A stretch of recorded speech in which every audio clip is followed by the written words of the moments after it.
देखिए, ईडी की जो कार्रवाइयाँ चल रही है, कल एक दिन पहले मेरे यहाँ हुई, कल हुई, मैंने जो महसूस किया और जो समझा कि जो चर्चा चल रही थी वो चर्चा सही है। ईडी की कार्रवाई पॉलिटिकली मोटिवेटेड दिखती है। जिस तरीके से बिना होमवर्क के, बिना बहुत तथ्यों के ईडी कांग्रेस के सभी नेताओं के दरवाजे खटखटा रही है, उससे ये महसूस होता है कहीं ना कहीं।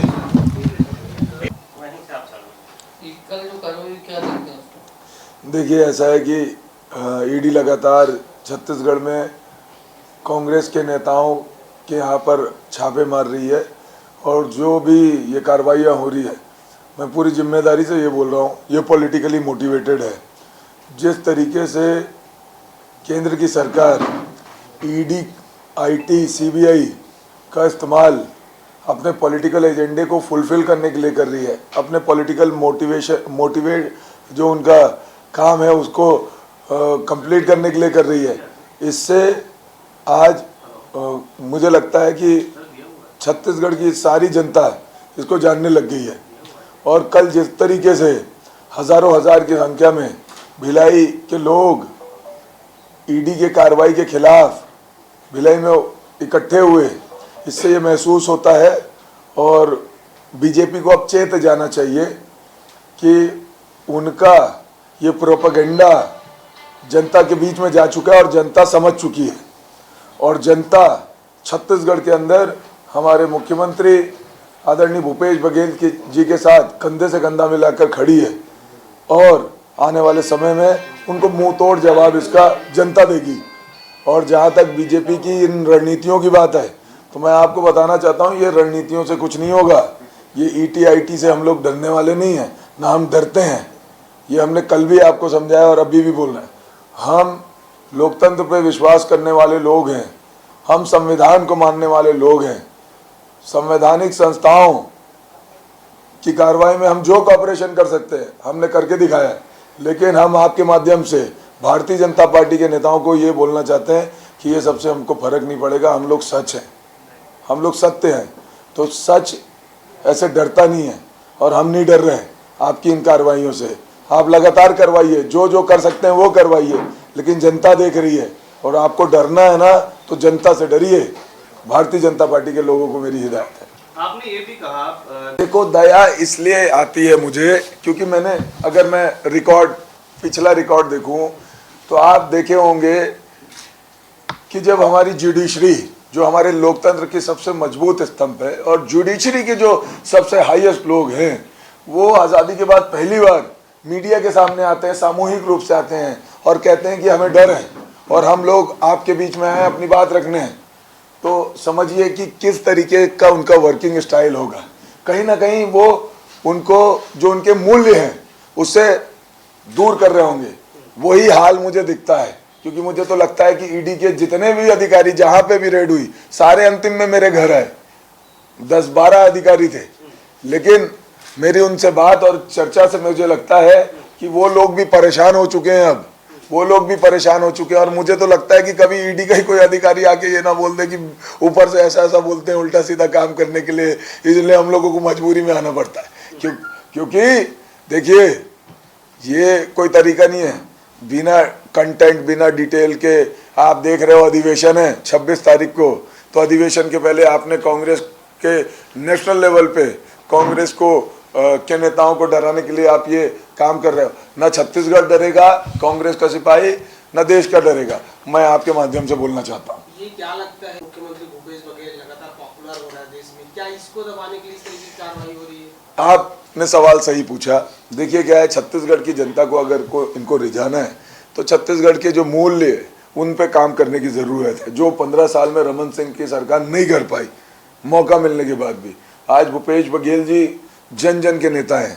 छत्तीसगढ़ में उन्होंने अंतिम व्यक्ति तक लाभ दिलाने के लिए योजना बनाई और लाभ उनको पहुंचा रहे हैं। इससे वो घबराए हुए। अगर भारतीय जनता पार्टी को कुछ करने की ज़रूरत है तो जनता के बीच में जाने की ज़रूरत है, संवाद करने की ज़रूरत है। लेकिन इन संस्थाओं का दुरुपयोग करके वो जनता का दिल नहीं जीत सकती। और जनता जागरूक है, वो क्या समझते हैं कि जनता को नहीं समझ में आता? वो क्या समझते हैं भिलाई के लोगों को नहीं समझ में आया? वो क्या समझते हैं कि बीजेपी के नेता इस तरह का बयान देंगे कि देवेंद्र यादव को बर्थडे गिफ्ट भेजा है? तो भाई भेज दिया ना बर्थडे गिफ्ट, हमने भी रिटर्न गिफ्ट दिया आपको। रिटर्न गिफ्ट आपने देखा होगा, हजारों की संख्या में लोग खड़े थे, रात के 2 बजे तक खड़े थे, हजारों की संख्या में महिलाएं, बच्चे, बुजुर्ग, युवा 17 घंटे तक खड़े थे। क्यों खड़े थे? क्योंकि उनको विश्वास है भूपेश बघेल पे। क्यों खड़े थे? उनको विश्वास है हमारे चरित्र पे। वो हमारे चरित्र को हनन करना चाहते हैं तो इतना आसान नहीं है हनन करना, क्योंकि हमें पता है हमारा चरित्र क्या है। और ये जो कार्रवाइयां चल रही है, मैं पूरी जिम्मेदारी से बोलता हूं, ये पॉलिटिकली मोटिवेटेड है। अच्छा, एक हुआ क्या कि किसी भी तरह की कोई? चलिए 2 घटनाएं बताता हूं, उसमें आपको समझ में आ जाएगा। ये सुबह 7:30 बजे मेरे घर आए, मेरी माँ मेरे दरवाजे को खटखटाई, पत्नी ने मुझे उठाया। माँ बड़ी डरी हुई थी। माँ ने कहा कि कुछ लोग घर के अंदर घुस गए हैं बंदूक लेके, पुलिस के लोग, और वो बोल रहे हैं तुमसे बात करनी है। तो मैं आ रहा हूँ, पहली घटना। दूसरा, उन्होंने जैसे ही मैं बाहर गया बोले हमको एक विटनेस चाहिए। मैं पड़ोसी अंकल आंटी को लेने गया कि मतलब हाँ हमें तो कार्रवाई पे कॉपरेट करना है। तो पड़ोसी अंकल आंटी थे 70 साल के, वो लोगों को 10 मिनट बोलकर बुलाया। 1:30 बजे उनको मेरे घर से छोड़ा है, 1:30 पौने 2 बजे। उनकी तबीयत खराब हो रही थी, वो बुजुर्ग थे, उनको इंसुलिन का इंजेक्शन लगता है, उनके खान पान अलग है, लेकिन एक भी मिनट के लिए जाने नहीं दिया। दवाइयों के लिए बड़ी देर तक मैंने कही बात कि इनकी दवाइयाँ लेने जाने दीजिए, तो सीआरपीएफ की टीम के साथ उनको भेजा। तो इस तरीके का वातावरण रहता है। दूसरी घटना बताता हूँ, सुबह 9 बजे से मेरे घर के सामने स्थानीय लोग, चूंकि मैं शहर के बीच में रहता हूं, तो उस वार्ड के मोहल्ले के लोग और आम जनता एकत्रित होने लग गई। मैं सुबह 9 बजे से ये बात बोल रहा था कि मेरे को एक बार चले जाने दो बाहर, या बात करवा दो किसी से। मैं इनको बोल देता हूं कि ये भीड़ इकट्ठी करने का कोई ज़रूरत नहीं है, मैं आराम से हूं, और मैं तो, आप तो सारी कार्रवाई कर रही है, आप चेक कर रहे हो, मुझे कोई दिक्कत नहीं है उसमें। ये लोगों को परेशानी नहीं होनी चाहिए, कितनी देर तक खड़े रहेंगे। हो गए बात करते करते शाम के 7:30 बज गए, लेकिन इन्होंने मुझे एक झलक भी बाहर देखने का मौका नहीं दिया, और मैंने पूरी जिम्मेदारी से कोऑपरेट किया। और जब पूरे लोग, मोहल्ले के लोग, जिले भर के लोग, विधानसभा के लोग परेशान होके थोड़ा नारेबाजी करने लग गए, वो गेट की तरफ आए, गेट को पकड़ लिया कुछ युवाओं ने, तो इनके अधिकारी बोलते गोली मार दो, सीआरपीएफ को बोलते हैं गोली मार दो जो भी घुसा। तो मैं झगड़ा कर लिया उनसे, मतलब ऐसे कैसे गोली मार दोगे तुम? क्या उन्होंने उल्लंघन किया? बोले नहीं, इस प्रीमाइसेस के अंदर कोई आया तो हमारा अथॉरिटी है। मतलब अरे जो भी होगी अथॉरिटी आपकी रखो, लेकिन व्यवहार सुरक्षित रखो, ऐसा नहीं होगा। हम अपनी जिम्मेदारी से आपको पूरा कोऑपरेट कर रहे हैं, तो आपकी भी जिम्मेदारी है कि आप हम पे दबाव नहीं बना सकते, आप हमको डांट नहीं सकते। अरे भाई, मेरी माँ 65 साल की है, मेरी माँ के सामने अगर सीआरपीएफ के 21 जवान खड़े रहेंगे और कुछ अधिकारी खड़े रहेंगे, मैं वहाँ खड़े रहूँगा, और वो एक आवाज़ आती है कि गोली मार देंगे कोई घुसेगा, तो मेरी माँ पे क्या बीतेगी उस समय? उसका कौन जवाब देगा? उनके जो मानसिक रूप से उनके मन में जो तनाव बैठ गया है, उसका जिम्मेदार कौन है? और मैं किस समय पीछे हटा कार्रवाई में? मैंने कब कोऑपरेट करने के लिए मना किया? मैंने कब ये बोला कि ये नहीं कीजिए, वो नहीं कीजिए? मैंने बोला सब कुछ कर लो जो करना है, सब कुछ कर लो जो करना है, हम कहाँ पीछे हट रहे हैं। लेकिन जो रवैया है उसको देखकर ये समझ में आता है कि राजनीतिकरण हो गया ईडी का। देखो, उसको सिंपल सा आकलन है उसका। आप ये देख लो, देश के अंदर जहां जहां पर भारतीय जनता पार्टी की सरकार है, वहां कभी आपने सुना कि ईडी की रेड हुई किसी नेता के ऊपर? पहली बात। दूसरी बात, जहां जहां पे विपक्षी जनता विपक्षियों को समर्थन कर रही है, उन्हीं के यहाँ रेड हो रही है। तीसरी बात, जब हम लोग ये कहते हैं कि यहाँ पर सैकड़ों करोड़ रुपए की मनी लॉन्ड्रिंग हुई है चीट फंड के मामले में, आप उस पर कार्रवाई कीजिए, उस पर जांच कीजिए, तो नहीं करते। क्यों नहीं करते?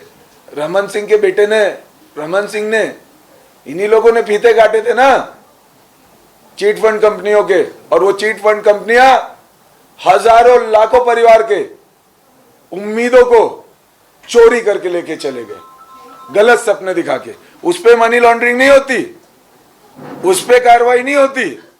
छत्तीसगढ़ की सरकार, यहाँ के मुख्यमंत्री, यहाँ के सभी मंत्री, हम जैसे कार्यकर्ता कहते हैं, लेटर देते हैं कि भाई इसको जांच किया जाए, तो ये नहीं है, क्योंकि इसमें इनकी पोल खुलेगी। ये देखो, ऐसा है कि अब मीडिया भी जानती बहुत अच्छे से इस बात को, देश की जनता भी जानती है और राजनीतिक पार्टी भी जानती है कि ईडी, आईटी, सीबीआई का क्या मिसयूज हो रहा है।